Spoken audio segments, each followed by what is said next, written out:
Hello friends, Latha Baiju audio novels சேனல்ல கதை கேட்க வந்திருக்கும் உங்களை அன்போடு வரவேற்கும் நான் உங்கள் ரதி.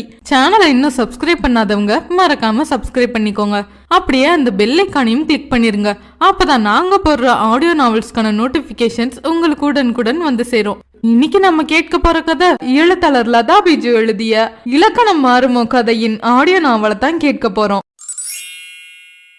இலக்கணம் 7. மதிய உணவு முடிந்து மரத்தடியில் ஏதோ சூன்யத்தில் கண்ணை பதித்து யோசனையில் அமர்ந்திருந்த விக்ரம் அருகில் தயக்கத்துடன் ஒலித்த குரலில் திரும்பினான். இலக்கியாவும் வீணாவும் தயங்கிக் கொண்டே அவனுக்கு முன்னில் வந்து நின்றனர். இலக்கியாவின் விழாவில் இடித்த வீணா, ஏய் சொல்லுடி என்று தோழியின் காதை கடித்தாள். உங்ககிட்ட ஒரு விஷயம் சொல்ல வந்தேன் என்றாள் இலக்கியா. அவளை வியப்புடன் பார்த்தவன், என்கிட்ட என்ன சொல்லணும் என்று கேட்டான். கொஞ்சம் சாரி, அப்புறம் ஒரு தேங்க்ஸ் சொல்ல வந்தேன் என்றவள் அவனை நோக்கி சிநேகமாய் புன்னகைத்தாள். கருத்த மேகத்தில் பளிரென்று மின்னிய மின்னலை போல பளபளத்தது அவளது அழகான முத்துப்பற்கள். திகைத்தவன் அவர்களை புரியாமல் நோக்கினான். எதுக்கு சாரி, எதுக்கு தேங்க்ஸ்? புருவத்தை மேலேற்றி கொண்டே கேட்டான் அவன். இவ ஒருத்தி குண்டக்க மண்டக்க பேசிக்கிட்டு என்ன சொல்ல வந்தோமோ அதை நேரடியா பேசி தொலையாண்டி என்றாள் வீணா. நான் பேசிக்கிறேன், நீ கொஞ்சம் அடங்கு. தோழியை அடக்கியவள், நீங்க சாப்பிட்டீங்களா விக்ரம் என்று கேட்டாள். ஐயோ, இவ என்ன சாரி கேட்க வந்துட்டு வில்லங்கம் பண்ணிட்டு இருக்கா. ஒரு சீனியரை போய் பேர் சொல்லி கூப்பிடுறா. அந்த அண்ணாக்கு கோபம் வந்துச்சுன்னா என்ன பண்றது என்று பதட்டத்துடன் அவர்களை பார்த்திருந்தாள் வீணா. அவள் இயல்பாய் அவனிடம் பேசியது அவனுக்கு பிடித்திருந்தது. அவனது இதழ்களில் புன்னகை ஒட்டி கொள்ள தலையசைத்தான். சாப்பிட்டேன். என்ன விஷயமா பேசணும்? எதுக்கு இந்த சாரி தேங்க்ஸ்லாம்? அத சொல்லவே இல்லையே என்று விஷயத்திற்கு தாவினான். அது உங்களை பத்தி சரியா தெரிஞ்சுக்காம சில சம்பவத்துல உங்க செயல்களை வச்சு நானே ஒரு அவுட்லைன் கொடுத்து ரவுடின்னு என் மனசுல முத்திர குத்தி வச்சுட்டேன். அது தப்புன்னு இப்ப புரிஞ்சிருச்சு. அதுக்குதான் இந்த சாரிகள் என்று சிரித்தாள் இலக்கியா. அவள் பேசியதை கேட்டு ஆச்சரியத்துடன் புருவத்தை மேலே தூக்கியவன் அவளது பழைய முகபாவத்தை நினைவில் கொண்டு வந்து அவள் மனதை புரிந்து கொண்டான். அவளது குறும்புத்தனமான வெளிப்படையான பேச்சு அவனுக்கு சிரிப்பை வரவழைக்க, அது சரி, அப்ப இந்த தேங்க்ஸ் எதுக்கு என்றான் சின்ன சிரிப்புடன். அவள் பேசியதை கேட்டு விக்ரம் கோபம் கொள்வான் என எதிர்பார்த்திருந்த வீணாவின் எதிர்பார்ப்பு வீணாய் போக அவர்களை ஆச்சரியமாய் பார்த்து கொண்டிருந்தாள் அவள். தேங்க்ஸ் எதுக்குன்னா எங்க தப்ப மன்னிச்சு ஃப்ரெண்ட்ஸா ஏத்துக்க போறீங்கல்ல, அதுக்குதான். சரிதான வீணா என்று தோழியையும் சேர்த்து கொள்ள அவள் முழித்து கொண்டிருந்தாள். அவனது இதழ்களில் சிரிப்பு பெரிதாக, நாம ஃப்ரெண்டாக போறோம்னு எப்படி முடிவுக்கு வந்தீங்க என்றான் அவன். விக்ரம்னு பேர் வச்சிருக்கவங்க ஈஸியா ஃப்ரெண்ட் ஆகிருவாங்கன்னு நட்பிலக்கணத்துல சொல்லிருக்காங்களே, அதை வச்சுதான் முடிவு பண்ணேன் என்றாள் அவளும் சிரிப்புடன். அவன் வியப்புடன் நோக்கி நிற்க, ஃப்ரெண்ட்ஸ் என்று கையை நீட்டினாள் இலக்கியா. அவனும் சிரிப்புடன் அவள் கையில் மெதுவாய் தட்டி நட்பை ஏற்றுக்கொண்டான். அப்போ நானு என்றாள் வீணா பாவமாக. இவ ஒருத்தி வீணா போனவ, நீயும் தாண்டி என்று அவளையும் சேர்த்து கொண்டாள் இலக்கியா. அதற்கு பிறகு பொதுவாய் அவர்களை பற்றிய சில விவரங்களை பேசிக் கொண்டிருந்தனர். அதற்குள் வினோத்தும் அங்கே வர அவனையும் நட்பு வளையத்துக்குள் இணைத்து கொண்டனர். யதார்த்தமான இயல்பான இலக்கியாவின் பேச்சு அவனை சாதாரணமாய் பேச வைத்தது. நாட்கள் அழகாய் நகர்ந்து செல்ல அவர்களுக்குள் இருந்த நட்பின் பிணைப்பு அழகாய் மெருகேறியது. விக்ரமை பழைய விஷயங்களை பற்றி யோசித்து தனிமையில் வெம்ப விடாமல் வம்படியாய் தங்களுடன் சேர்த்து கொள்வாள் இலக்கியா. முதலில் தயங்கி ஒதுங்கி செல்ல முயன்றவன் விடாப்பிடியான அவளது நேசத்தில் கட்டுப்பட்டு நட்போடு பழகத் தொடங்கினான். ஒரு நாள் வினோத்துடன் பேசிக் கொண்டிருக்கும் போது அடுத்த நாள் விக்ரமின் பிறந்த நாள் என்று தெரிந்து கொண்டவள் அவனை கட்டாயப்படுத்தி கோவிலுக்கு அழைத்து சென்றாள். வீட்டிலிருந்து அவனுக்காய் மதிய உணவு கொண்டு வந்து கொடுத்தாள். அவளுடைய அக்கறையும் அன்பும் இழந்த சொந்தங்களை நினைவுபடுத்தியது. கவிதையில் தொடங்கி கதையில் வளர்ந்து சமூக அவலங்கள் வரை மனம் திறந்து பேசினர். கருத்து சொல்ல தெரியாமல் விழித்த வீணாவை கலாய்ப்பதையும் விடவில்லை.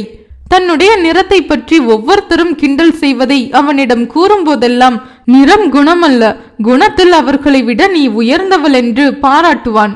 ஆத்மார்த்தமான அன்புடன் பழகியவனை இலக்கியாவுக்கும் பிடித்தது.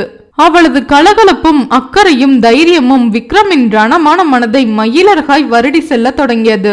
அவளது அருகாமையில் தனது வேதனைகளை தொலைக்க பழகியிருந்தான்.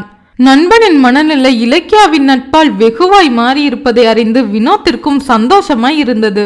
யாருடனும் அதிகம் பழகாமல் ஒதுங்கி இருந்தவன் இலக்கியாவிடம் இயல்பாய் பழகுவது அவனுக்கும் ஆறுதலாய் இருந்தது. நண்பனின் மனதில் அவள் மீதிருந்த நட்பு காதல் பூவாய் மலர்ந்து மணக்கத் தொடங்கியதை உணர்ந்து கொண்டான்.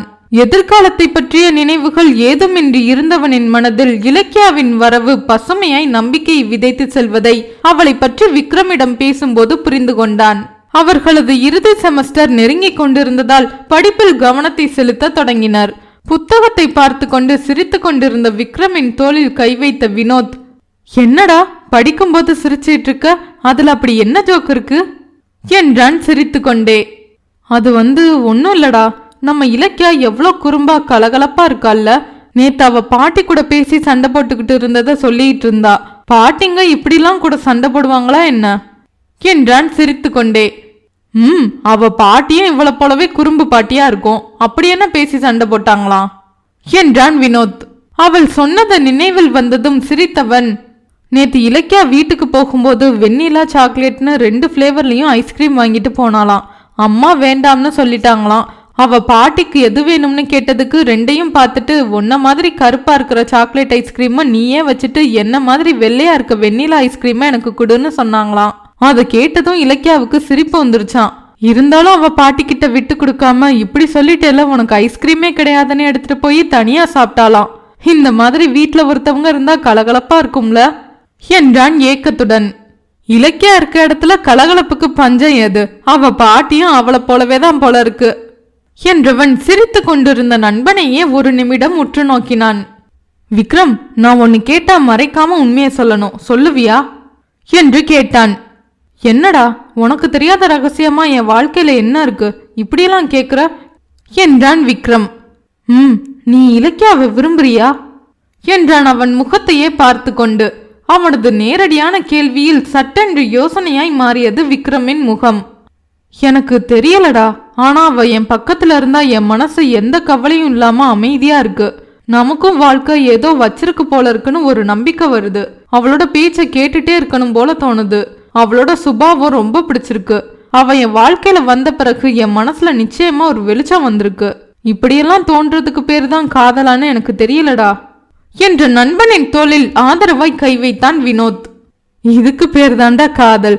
உன் வாழ்க்கை இப்படியே பாலைவனமா முடிஞ்சு போயிருமோன்னு வருத்தப்பட்டேன். உன் மனசையும் சோலைவனமா மாத்திட்டா இலக்கியா. எனக்கு ரொம்ப சந்தோஷமா இருக்குடா. நீ அவகிட்ட உன் விருப்பத்தை சொல்லு. உங்க 2 பேருக்கும் ஒரே மாதிரி சிந்தனைகள் தான். 2 பேரும் வாழ்க்கையில சேர்ந்தா ரொம்ப நல்லா இருப்பீங்க என்றான் மனதார. அதை கேட்டதும் விக்ரமின் முகம் மலர்ந்து உடனே யோசனையாய் மாறியது. அதை கண்ட வினோத், என்னடா, என்ன யோசிக்கிற என்று கேட்டான். ஒருவேளை இலக்கியா என் வாழ்க்கையில நடந்த கசப்பான வேதனைகள் எல்லாம் நினைச்சு பரிதாபப்பட்டு தான் என்கிட்ட அன்பா பழகுறாளோ? யாருமே இல்லாம அனாதையா நிக்கிற என்னோட வாழ்க்கையில வர்றதுக்கு அவளுக்கு பிடிக்குமாடா என்றான் வருத்தத்துடன். அவன் தோளில் தட்டிய வினோத், டேய், நீ ஏன் எதையாவது நினைச்சிட்டு கற்பனை பண்ணிட்டு இருக்காத. உன் மனசுல உள்ளதை இலக்கியா கிட்ட சொல்லு. அவளுக்கும் உன் மேல ஒரு விருப்பம் இருக்குன்னு தான் நினைக்கிறேன். அவளுக்கு இதுல விருப்பம் இல்லைன்னா நட்பை மட்டுமே தொடர்ந்துட்டு இந்த எண்ணத்தை வளர விட வேணாம்ல. நீ அவகிட்ட பேசு என்றான் யோசித்து கொண்டே. சரிடா, இப்ப இதை பத்தி பேச வேண்டாம். செமஸ்டர் முடியும் போது அவகிட்ட நானே பேசுறேன் என்றவனின் முகத்தில் ஒரு மென்னகை மலர்ந்தது. சரிடா, உனக்கு எல்லாமே நல்லதாவே நடக்கும். இப்ப படிப்போம் என்று விட்டு தானும் படிப்பதற்காய் அமர்ந்தான் வினோத். விக்ரமின் மனதில் பளிரென்ற சிரிப்புடன் அழகாய் சிரித்தாள் இலக்கியா. ஹலோ மிஸ்டர் விக்ரம், எதுக்கு இந்த லுக்கு? ஒழுங்கா படிச்சு செமஸ்டரை முடிங்க, இதை பத்தியெல்லாம் அப்புறம் பேசலாம் என்று அவள் கண்ணை உருட்டி விரலை ஆட்டி மிரட்டுவது போல் தோன்ற சிரித்து கொண்டே புத்தகத்தில் கண்ணை பதித்தான் அவன். செமஸ்டர் நடந்து கொண்டிருந்ததால் இலக்கியா பிஸியாய் படித்து கொண்டிருந்தாள். படிப்பு முடிந்ததும் சத்யாவுடன் அவளுக்கு கல்யாணம் என்பது போன்ற பேச்சுக்கள் அவ்வப்போது அவள் காதை வந்தடைந்து குஷியாக்கி கொண்டிருந்தன. மனதுக்குள் அவ்வப்போது உணர்ந்து சந்தோஷ சாரலை சற்று ஒதுக்கி வைத்துவிட்டு மனதை படிப்பில் செலுத்தினாள். இறுதி தேர்வுக்கு தயாராகி கொண்டிருந்தாள். ஹாலில் பேப்பரில் கண்ணை பதித்திருந்த இளமாறனின் முன்னில் வந்து அமர்ந்தார் பர்வதம். என்னப்பா, குவாரிக்கு கிளம்பலையா என்று கேட்டார். கிளம்பணுமா? சத்யாதான் குவாரில இருக்கான்ல, அவ வந்த பிறகு போகலாம்னு இருக்கேன் என்றார் அவர். இன்னும் என்ன மருமகனா வரப்போறவனை பேரை சொல்லி கூப்பிட்டுக்கிட்டு இருக்க, அழகா மாப்பிள்ளன்னு சொல்ல வேண்டியது தானே என்றார் சிரிப்புடன். சின்ன வயசுல இருந்து நான் தூக்கி வளர்த்த பிள்ளையாச்சே, அதான் சட்டுன்னு மாத்திக்க முடியலம்மா. முயற்சி பண்றேன் என்றார் அவர். என் பேத்திக்கு தான் பரிச்சை முடிய போவதில்ல, இன்னும் எதுக்கு காத்துட்டு இருக்கணும்? சட்டு புட்டுன்னு நம்ம குடும்ப ஜோசியரை வர சொல்லி நிச்சயத்துக்கு நாள் குறிச்சிடலாம்ல என்று பர்வதம் கேட்டார். பண்ணிடலாமா? அதுக்கு முன்னாடி அவங்க 2 பேருக்கும் இதுல விருப்பம் தானான்னு ஒரு வார்த்தை கேட்டுட்டு சொல்லிக்கலாம்னு பாக்குறேன் என்றார் அவர். நம்ம பொண்ணுக்கு இதுல விருப்பம் தாங்க, அவதான் அவ அத்தா மேல உசுரே வச்சிருக்கால. நீங்க மாப்பிள்ளை கிட்ட ஒரு வார்த்தை கேட்டுட்டு ஜோசியரை வர சொல்லிடுங்க, சீக்கிரமே நிச்சயத்துக்கு நாள் குறிச்சிடலாம் என்றார் காஃபியுடன் வந்த லலிதா. இருந்தாலும் என் பொண்ணு கிட்ட ஒரு வார்த்தை கேட்டுக்கிறேன் என்றவர். இலாமா, இங்க வாடா. அவளது அறையை நோக்கி அழைத்தார்.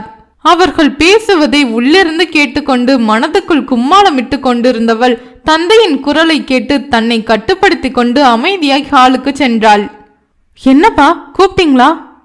ஆமாண்டா, உன் பரிச்சை முடிஞ்சதும் உனக்கும் அத்தானுக்கும் கல்யாணம் பேசலாம்னு அம்மாவும் பாட்டியும் ஆசைப்படுறாங்க.